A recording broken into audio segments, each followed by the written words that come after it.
নমস্কাৰ আপোনালোক সকলোকে পুনৰবাৰ স্বাগতম জনাইছো মই মজিদ বন্ধুসকল বলগতে চামহক আজি 9টা গুৰুত্বপূৰ্ণ খবৰ। প্ৰথমটো খবৰ, মুখ্যমন্ত্ৰী হিমন্ত বিশ্ব শৰ্মা এজন 2 নম্বৰী অসমীয়া, বিহু নাচিব নজনা 2 নম্বৰী অসমীয়া আমাক নালাগে, এই মন্তব্য বিধায়ক অখিল গগৈৰ। মুখ্যমন্ত্ৰী হিমন্ত বিশ্ব শৰ্মা এজন 2 নম্বৰী অসমীয়া, বিহু নাচিব নজনা 2 নম্বৰী অসমীয়া আমাক নালাগে। পাৰে যদি হিমন্ত বিশ্ব শৰ্মা আহক যোৰহাট শিৱসাগৰলৈ, আহক মোৰ লগত বিহু নাচিবলৈ। মুখ্যমন্ত্ৰী হিমন্ত বিশ্ব শৰ্মাক এই চেলেঞ্জ বিধায়ক অখিল গগৈৰ। যদি বিহু নাচিব পাৰে তেন্তে কম অসমীয়া, আৰু যদি নাচিব নোৱাৰে তেন্তে হিমন্ত বিশ্ব শৰ্মা 2 নম্বৰী অসমীয়া। হিমন্ত বিশ্ব শৰ্মাই জঁপিয়াই নাচি থকাটো কি নৃত্য, এই প্ৰশ্ন অখিল গগৈৰ। সংবাদ মাধ্যমৰ আগত আজিৰ দিনটোত এই মন্তব্য কৰিছে বিধায়ক অখিল গগৈয়ে। পৰৱৰ্তী খবৰ, অভিনেতা সলমান খানৰ ঘৰত গুলীচালনা কৰাৰ আঁৰত কোন? আৰক্ষীয়ে চিনাক্ত কৰি উলিয়াইছে গুলীচালনা কৰা দুৰ্বৃত্ত। চিচিটিভি কেমেৰাত বন্দী হৈছে গুলীচালনা কৰা দুৰ্বৃত্ত দুটা। অভিনেতা সলমান খানৰ ঘৰত গুলীচালনা কৰাৰ আঁৰত কোন? আৰক্ষীয়ে চিনাক্ত কৰি উলিয়াইছে গুলীচালনা কৰা দুৰ্বৃত্তক। চিচিটিভি কেমেৰাত বন্দী হৈছে গুলীচালনা কৰা দুৰ্বৃত্ত দুটা। বাইকত আহি দুৰ্বৃত্তই গুলীচালনা কৰিছিল সলমান খানৰ ঘৰৰ সন্মুখত। অভিনেতাজনৰ ঘৰত তিনিজাইকৈ গুলীচালনা কৰিছিল দুৰ্বৃত্তই। পুৱা প্ৰায় 5 বজাত গুলীচালনা কৰিছিল সলমান খানৰ ঘৰৰ সন্মুখত। আৰু ঘটনা সন্দৰ্ভত ক্ৰাইম ব্ৰাঞ্চ আৰু ফৰেনচিকৰ দলৰ তদন্ত অব্যাহত আছে। পৰৱৰ্তী খবৰ, পৰম্পৰা ৰক্ষা কৰি বৰপেটা সত্ৰত দৈৱজ্ঞৰ বৰ্ষফল গণনা। মুখ্যমন্ত্ৰী হিমন্ত বিশ্ব শৰ্মাৰ কেনে যাব অসমীয়া নতুন বছৰটো, আৰু কি হ'ব প্ৰধানমন্ত্ৰী নৰেন্দ্ৰ মোদীৰ ৰাজনৈতিক ভৱিষ্যত, এই সন্দৰ্ভত বৃহৎ তথ্য প্ৰকাশ কৰিছে এই বৰ্ষফল গণনাত। মুখ্যমন্ত্ৰী হিমন্ত বিশ্ব শৰ্মাৰ বাবে কেনে যাব অসমীয়া নতুন বছৰটো, কি হ'ব প্ৰধানমন্ত্ৰী নৰেন্দ্ৰ মোদীৰ ৰাজনৈতিক ভৱিষ্যত, কি দিশত ভাল খবৰ আহিব পাৰে অসম তথা ভাৰতৰ বাবে। পৰম্পৰা ৰক্ষা কৰি বৰপেটা সত্ৰত দৈৱজ্ঞৰ বৰ্ষফল গণনা। মুখ্যমন্ত্ৰী হিমন্ত বিশ্ব শৰ্মা আৰু প্ৰধানমন্ত্ৰী নৰেন্দ্ৰ মোদীৰ বৰ্ষফল গণনা।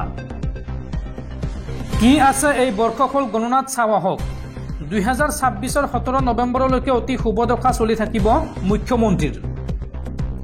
বৃহস্পতি অৱস্থান কৰিছে মুখ্যমন্ত্ৰী হিমন্ত বিশ্ব শৰ্মাৰ কৰ্মস্থানত। ইয়াৰ ফলত অসম সমৃদ্ধিশালী হ'ব আৰু সম্পদ বৃদ্ধি হ'ব। গণনাত বন্ধুৰ পৰা মুখ্যমন্ত্ৰীৰ ক্ষতিৰ সম্ভাৱনা বুলি প্ৰকাশ কৰিছে। 7ম স্থানত শনি আৰু মংগল অৱস্থান কৰিছে মুখ্যমন্ত্ৰীৰ। বৰ্ষফল গণনাত অসমক লৈও কেইবাটাও ভৱিষ্যতবাণী কৰা হৈছে। চুবুৰীয়া ৰাজ্যসমূহৰ সৈতে থকা অসমৰ সীমা বিবাদ সমাধান হ'ব, আৰু অসমৰ বিদ্যাৰ্থীসকলৰ বাবেও এই বৰ্ষটো শুভকাৰক। দৈত্যগুৰু শুক্ৰাচাৰ্যই অসমক বিপদৰ পৰা ৰক্ষা কৰিব। আনহাতে প্ৰধানমন্ত্ৰী নৰেন্দ্ৰ মোদী তৃতীয়বাৰলৈ প্ৰধানমন্ত্ৰী হোৱাৰ যোগ আছে, এই কথা জনাইছে এই বৰ্ষফল গণনাত। মোদীৰ জন্মফল শপত গ্ৰহণৰ ফল অনুসৰি পুনৰবাৰ প্ৰধানমন্ত্ৰী মোদীৰ জয় হ'ব। 2027ৰ 6 ডিচেম্বৰলৈকে মংগলৰ দশা চলি থাকিব প্ৰধানমন্ত্ৰী মোদীৰ। গণনা অনুসৰি বিদেশী ৰাষ্ট্ৰৰ সৈতে বিবাদ হ'ব পাৰে ভাৰতবৰ্ষৰ, এইসমূহ ভৱিষ্যতবাণী কৰিছে বৰপেটা সত্ৰত গণনা কৰা বৰ্ষফলত। বন্ধুসকল, তাৰপিছত 4 নম্বৰ খবৰটো জনোৱাৰ আগতে আপোনালৈ এটা সৰু ৰিকুৱেষ্ট, যদি তেওঁলোকে এইটো ভিডিঅ'ত লাইক কৰা নাই তেন্তে প্লিজ এটা লাইক কৰি দিয়ক, আৰু এনেকুৱা ধৰণৰ নতুন ভিডিঅ' পাবলৈ চেনেলটো ছাবস্ক্ৰাইব কৰি কাষত থকা বেল আইকনটো প্ৰেছ কৰি ৰাখক। পৰৱৰ্তী খবৰ, যিকোনো মুহূৰ্তত আৰম্ভ হ'ব পাৰে 3য় বিশ্বযুদ্ধ। মধ্যপ্ৰাচ্যত ইৰাণ ইজৰাইলৰ যুদ্ধ আৰম্ভ। ইজৰাইলৰ ওপৰত ধাৰাসাৰ বোমাবৰ্ষণ ইৰাণৰ, আৰু এই ভয়াৱহ যুদ্ধক লৈ সমগ্ৰ বিশ্বত প্ৰতিক্ৰিয়া। মধ্যপ্ৰাচ্যত আৰম্ভ হৈছে আন এখন মহাযুদ্ধ। হঠাৎ ইৰাণে বিধ্বংসী আক্ৰমণ চলাইছে ইজৰাইলৰ ওপৰত। 300ৰো অধিক মিছাইলেৰে বিধ্বংসী আক্ৰমণ ইৰাণৰ, আৰু লগতে 80ৰো অধিক ড্ৰোন আক্ৰমণ ইজৰাইলৰ ওপৰত। 24 ঘণ্টাত ভয়াবহ হৈ পৰিছে যুদ্ধৰ পৰিস্থিতি। আইৰণ ডমেৰে আকাশমাৰ্গতে ধ্বংস কৰিছে ইৰাণী মিছাইল আৰু এঘণ্টাতে 300ৰো অধিক ক্ৰুইজ মিছাইল নিক্ষেপ কৰিছে ইৰাণে। ইজৰাইলে প্ৰতি মুহূৰ্তত প্ৰত্যুত্তৰ দি আছে ইৰাণক। সমগ্ৰ বিশ্বৰ দৃষ্টি এতিয়া নিবদ্ধ হৈ আছে ইজৰাইলৰ যুদ্ধৰ ওপৰত। IDFৰ কেইবাটাও ঠিকনাত বোমা বৰ্ষণ ইৰাণৰ আৰু ইজৰাইলত থকা ভাৰতৰ নাগৰিকসকলক সতৰ্কবাণী শুনাইছে ভাৰতীয় দূতাবাসে। ভাৰতীয় নাগৰিকৰ বিপদৰ আশংকাত জাৰি কৰিছে এডভাইজৰী। পৰৱৰ্তী খবৰ, বিহুৰ মাজতে গুৱাহাটীত ভয়ংকৰ ঘটনা।